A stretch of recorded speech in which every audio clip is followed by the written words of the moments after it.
तालिबान ने फिर अफगानिस्तान पर कब्जा कर लिया है। तालिबानियों के कब्जे के बाद अफगानिस्तान में हालात बिगड़ते जा रहे हैं। तालिबान ने अफगानिस्तान की राजधानी काबुल को चारों ओर से जब देर शाम घेर लिया तो ये खबरें आईं कि वहाँ के जो राष्ट्रपति थे अब्दुल गनी, उन्होंने देश तक छोड़ दिया है।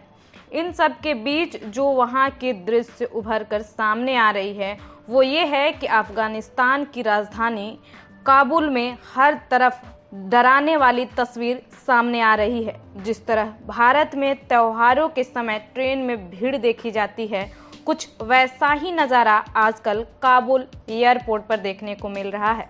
काबुल के हालात इतने ख़राब हो गए हैं कि इस समय काबुल एयरपोर्ट पर पांव रखने तक के जगह नहीं है। लोगों में डर है, अगर वे वहां से नहीं निकलते हैं तो उनकी हत्या तक कर दी जाएंगी। लोग अपनी जान बचाने की होड़ में हैं और इसके लिए वे वहां से निकल जाना चाहते हैं।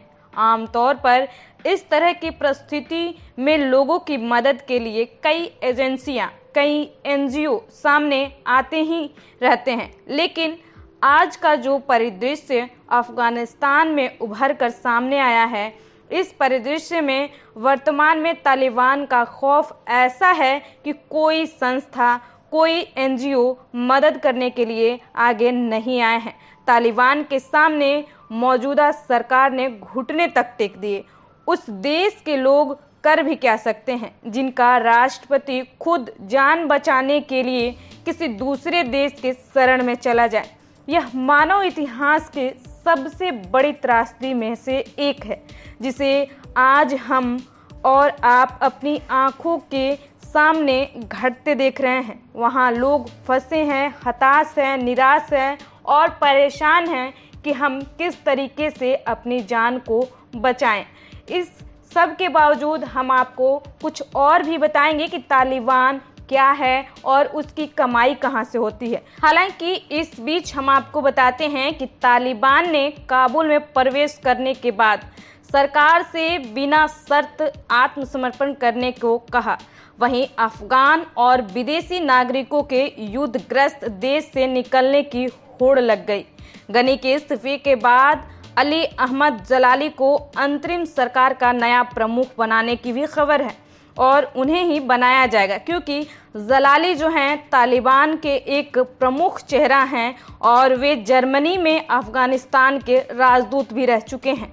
इसके साथ ही देश के कार्यकारी गृह मंत्री पहले ही बयान दे चुके हैं कि तालिबान को शांतिपूर्ण तरीके से सत्ता सौंपी जाएंगी, जिसके बाद से सरकार गिराने की अटकलें भी लग रही थी। इस बीच तालिबान का दावा है कि सभी नागरिकों का ध्यान रखा जाएगा और उन्हें किसी तरह की नुकसान नहीं पहुंचाया जाएगी। हालांकि बार बार बयान बदलने वाला तालिबान दावे कुछ और करता है और कारनामे कुछ और कहता है। तालिबान ने आगे यह भी कहा है कि सेना को जवाब नहीं दिया जाएगा। तालिबान प्रवक्ता ने कहा है सब माफ कर दिया जाएगा। इसके साथ ही उन्होंने नागरिकों को घर में रहने की सलाह दी है। तालिबान में घट रहे इन तमाम घटनाक्रम पे भारत की सरकार भी नज़र बनाए हुए है।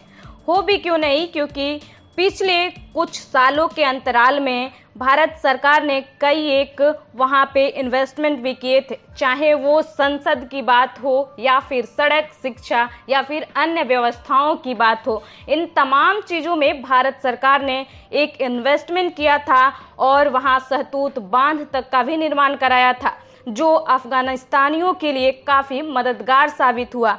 इन सभी चीज़ों पे तालिबान का कब्जा हो गया है और इस वक्त अफगानिस्तान में भारतीय दूतावास ने ऑनलाइन वीज़ा की प्रक्रिया शुरू कर दी है। एयर इंडिया का एक विमान कल देर शाम काबुल पहुंचा और वहां से 129 यात्रियों को लेकर भारत पहुंच चुका। भारत के यात्री जब भारत पहुंचे तो वे अपनी जान को महफूज समझ रहे थे और कहीं न कहीं एक राहत की सांस लोगों ने ली। इस दौरान की भी आप तस्वीरें देख सकते हैं कि अभी अफगानिस्तान में किस तरीके की परिस्थितियां बनी हुई हैं। हालांकि अब आते हैं कि तालिबान की कमाई कैसे होती है और कहां से तालिबान को फंडिंग होता है। आपको बता दें, तालिबान को पैसे की कमी नहीं है। हर साल $1 बिलियन से ज़्यादा की कमाई होती है। एक अनुमान के मुताबिक बताया गया है कि साल 2019 से 20 के बीच $1.6 बिलियन की कमाई तालिबान ने की है। तालिबान के अगर सोर्स की बात करें कि उसकी कमाई किन किन सोर्स से होती है, तो उसमें ड्रग्स, खनन, रंगदारी, चंदा, निर्यात, रियल एस्टेट और दोस्तों के तरफ से भी तालिबान को मदद मिलते ही रहती है। बताया तो यह भी जाता है कि रूस, ईरान, पाकिस्तान और सऊदी अरब जैसे देशों ने $100 मिलियन से $500 मिलियन की सहायता तालिबान को किया था। एक समय था जब 20 साल पहले अमेरिका के नेतृत्व में दावा किया गया कि अफगानिस्तान से तालिबानी शासन का अंत हो गया। अभी ज़्यादा वक्त नहीं गुजरा है और हालात यह है कि अफगानिस्तान में यह परिस्थितियां उभर कर सामने आ गई है। काबुल में तालिबान की एंट्री हो चुकी है।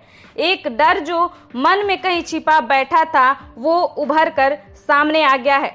लेकिन अब सवाल यह उठता है कि भारत का जो इन्वेस्टमेंट अफगानिस्तान में हुआ था वो क्या भारत सरकार आगे भी करेगी, या फिर तालिबान जो सरकार बनेगी उसके वार्ता के मुताबिक सरकार अगली कोई रणनीति बनाएगी। तमाम परिदृश्यों पे भारत सरकार नजर बनाए हुए है। अब अगले कदम का इंतजार है। आप इस तरह की खबरों को देखने के लिए दिनमान टाइम से जुड़े रहें। ये रिपोर्ट हमारे सहयोगी विकास ने तैयार की थी। अगर आप फेसबुक पे देख रहे हैं तो वहां लाइक करें, और ट्विटर पे देख रहे हैं तो फॉलो करें, और इंस्टाग्राम पे देख रहे हैं तो आप हमसे जरूर जुड़ें।